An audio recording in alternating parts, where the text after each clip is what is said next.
Cathay Pacific will merge some flights over the coming weeks to prevent flight disruptions at short notice.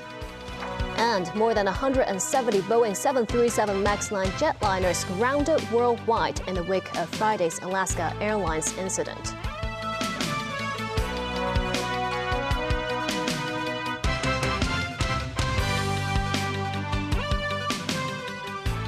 Good evening, and thank you for joining us. After numerous flight cancellations over the Christmas holidays, Cathay Pacific is working to prevent flight disruptions during the Lunar New Year travel peak. But that's by cutting more flights and merging them with others over the coming weeks.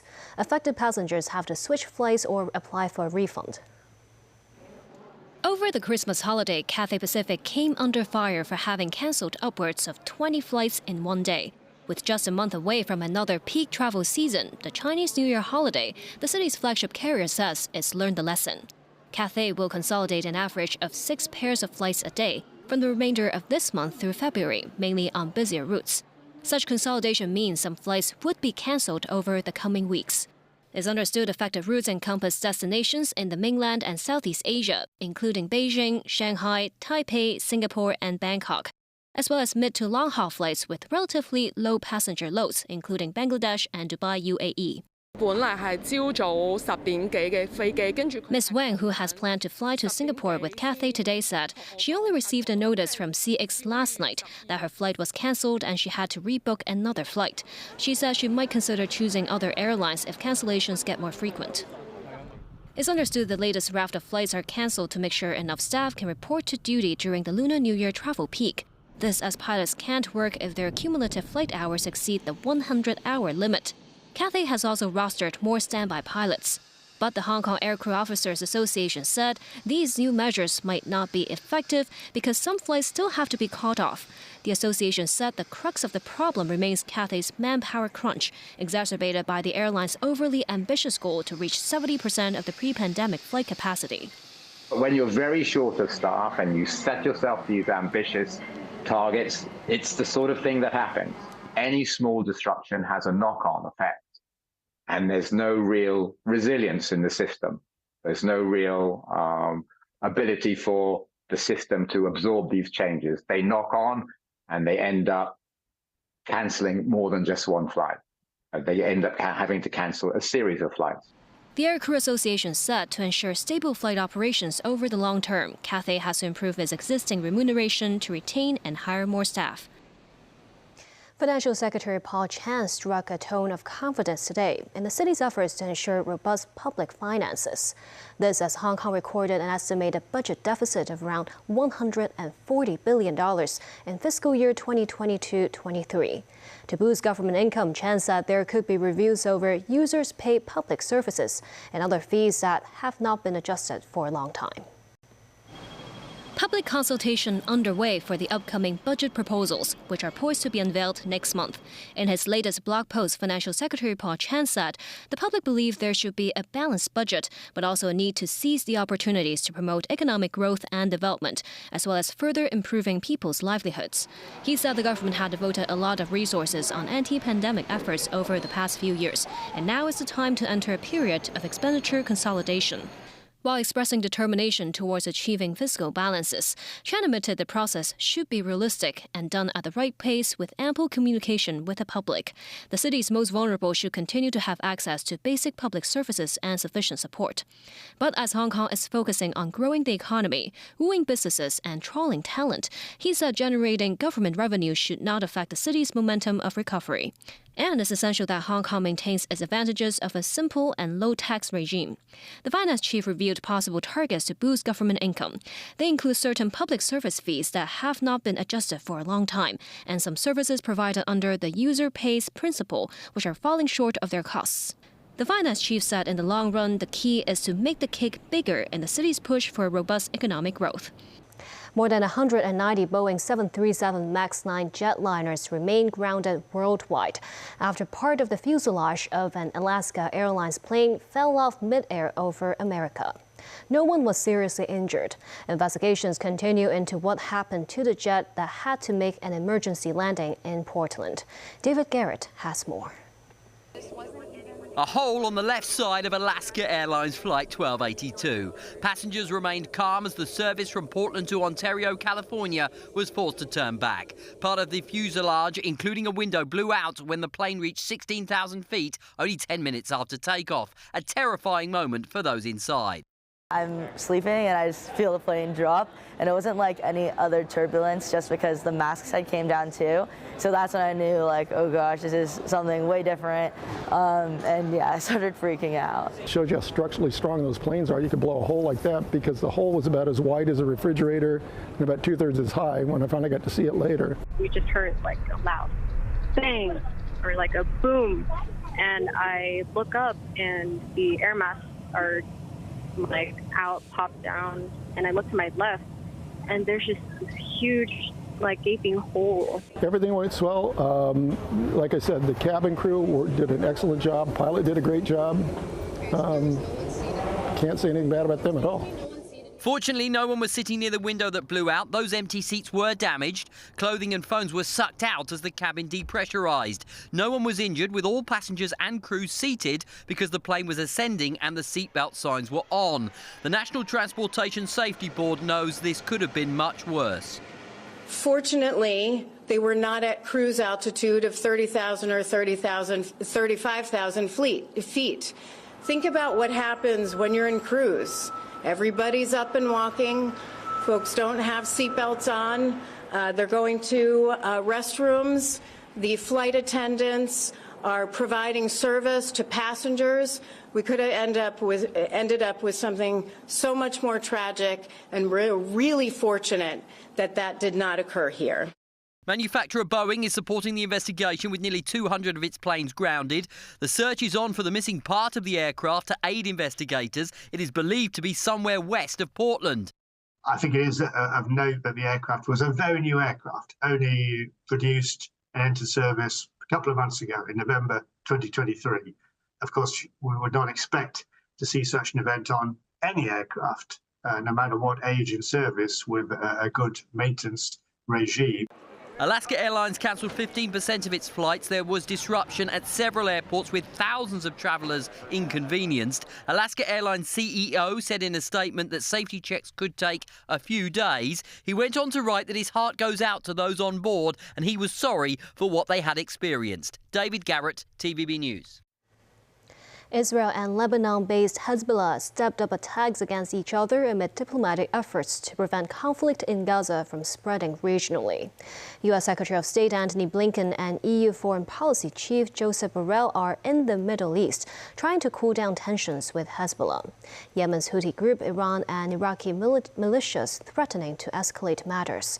Gaza officials say more than 22,700 have been killed since October 7th, when Hamas and other groups raided Israel, resulting in the deaths of 1,200 people and prompting Israel to launch an all-out offensive. Nasvi Karim has more.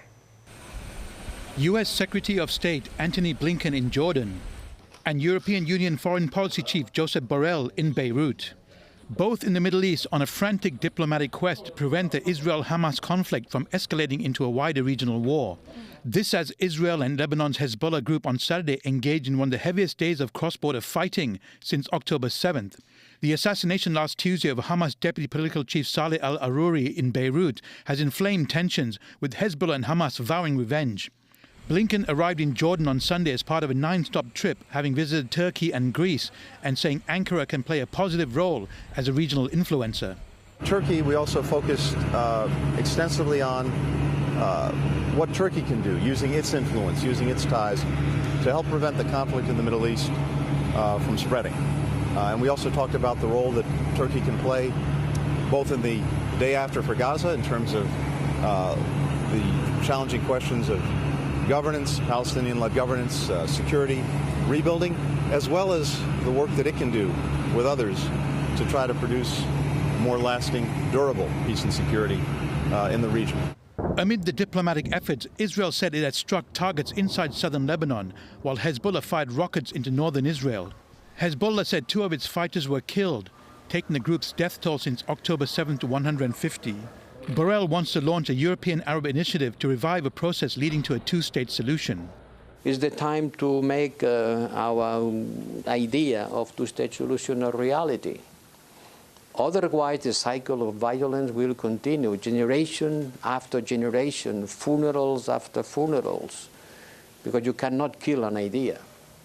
You can kill people, but you cannot kill an idea. The only way of killing a bad idea is to bring a good one. And the good one is to make the Palestinians and the Israelis living together in peace and security, sharing the land. Meanwhile, Israel's military, the IDF, said it has dismantled Hamas's military framework in northern Gaza, killing around 8,000 of their fighters. The IDF said it has also seized tens of thousands of weapons and millions of documents and are on track to achieve its goal of crippling Hamas, which rules Gaza.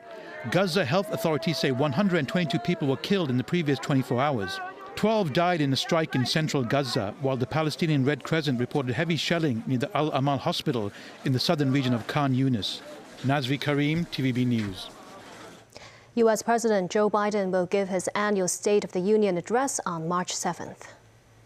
In a letter sent out to the White House on Saturday, House Speaker Mike Johnson extended the formal invitation for Biden to speak to a joint session of Congress. It will offer an opportunity for Biden to detail his broader vision and priorities as he campaigns for re-election in November. It also takes place after two critical deadlines to avert a government shutdown on January 19th and February 2nd. The annual address is usually scheduled for late January or February. Biden's on March 7th will be the latest since President Franklin D. Roosevelt in 1934. Last year, Biden declared that he would finish the job of his agenda, such as capping insulin costs for all Americans, taking more aggressive actions on climate change, banning assault-style weapons, and pushing for higher taxes on corporations and the rich. Also in the United States, there are new questions tonight. Why Defense Secretary Lloyd Austin's hospitalization was kept secret from the public, and according to the latest information from President Joe Biden, for several days as well. This comes amid new details that Austin was not only hospitalized, but also in ICU. More on that from NBC News. Tonight, a U.S. official confirms to NBC News that the Pentagon did not inform senior officials in the White House's National Security Council for 3 days that Defense Secretary Lloyd Austin had been hospitalized at Walter Reed Medical Center on New Year's Day. The news not shared with the American public until Friday, when the Pentagon announced that Austin was hospitalized for complications following a recent elective medical procedure. And NBC News has learned the 70-year-old Austin not just hospitalized, but also in the intensive care unit for at least 4 days, according to two senior administration officials. Asked why his stay wasn't disclosed sooner, a Pentagon spokesperson tells NBC News this has been an evolving situation in which we had to consider a number of factors, adding Secretary Austin is recovering well and he resumed his full duties. The Pentagon declining to explain what Austin's procedure was and what complications occurred. The lack of information strongly criticized. When presidents have issues, the other cabinet members have issues, the public is notified. So there's no real justification. It's unacceptable. America's commitment to Israel is unwavering. The secretary in Israel as recently as mid-December, as its war with Hamas raises tension in the Middle East. On Thursday, the U.S. carried out a strike that killed an Iran-backed militia member in Iraq while Austin was hospitalized. The defense secretary taking full responsibility for what he says were his decisions about disclosure, saying in part, quote, "I recognize I could have done a better job ensuring the public was appropriately informed. I commit to doing better." And still ahead, a medical expert says the winter flu peak season has technically begun in the city. Some local pig farms saw their animals cold because of African swine fever, with 7 of them in Yunlong. What do they have in common? And the first ever Walk for Millions event on the Hong Kong-Zhuhai-Macau Bridge.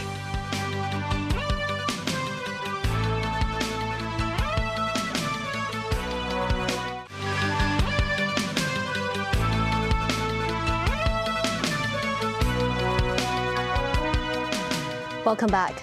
Medical expert David Hui today said it is not necessary to reintroduce a mask-wearing mandate for the city. Hui's comment comes after health authorities said Hong Kong will this week hit a peak for the winter influenza season and a new variant of COVID-19. Mu Sang-ai reports. The Centre for Health Protection last week warned the public about a peak in the winter influenza season, adding it may coincide with increasing infections of a new COVID-19 variant, JN.1. Speaking on a TVB program, respiratory expert David Hui said the city will likely enter the peak period for winter influenza this week. He said latest laboratory statistics show respiratory specimens testing positive for seasonal influenza viruses have exceeded the baseline of 9.2%. Hui warns of serious consequences for those struck by influenza and COVID-19 at the same time. If someone happened to be infected with both COVID-19 and influenza, then there is actually increased risk of respiratory failure. And there is also higher chance of in-hospital mortality. So I need to emphasize that the high-risk groups, like elderly, people who have chronic illness, people who have immunocompromised condition, they should actually receive the seasonal flu vaccine and also COVID vaccine. Hui meanwhile said he believes it is not necessary to make everyone wear a mask again. After the major outbreak in the fifth wave, we have developed hybrid immunity in the community. So people who have been infected and they also receive vaccinations. So the disease actually is getting milder.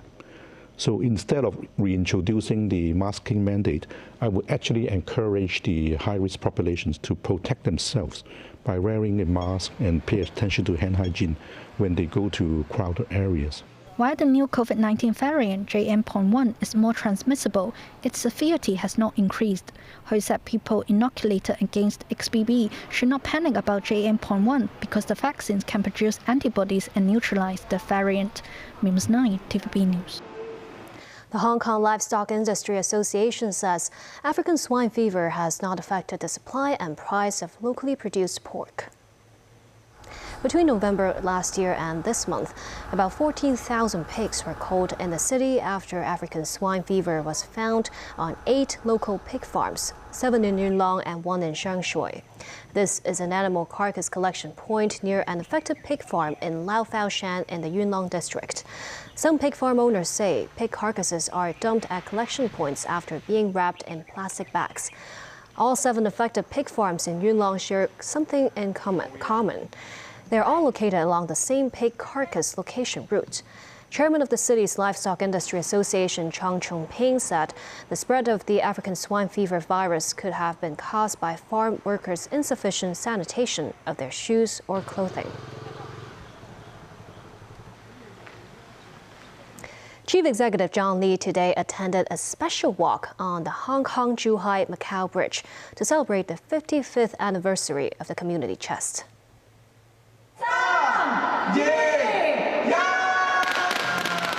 The CE was joined on the Walk for Millions event by officials, guests, and more than 11,000 people. The journey was 6 kilometers long and took about 2 hours to complete. This is the first time that the walk was held on the mega bridge.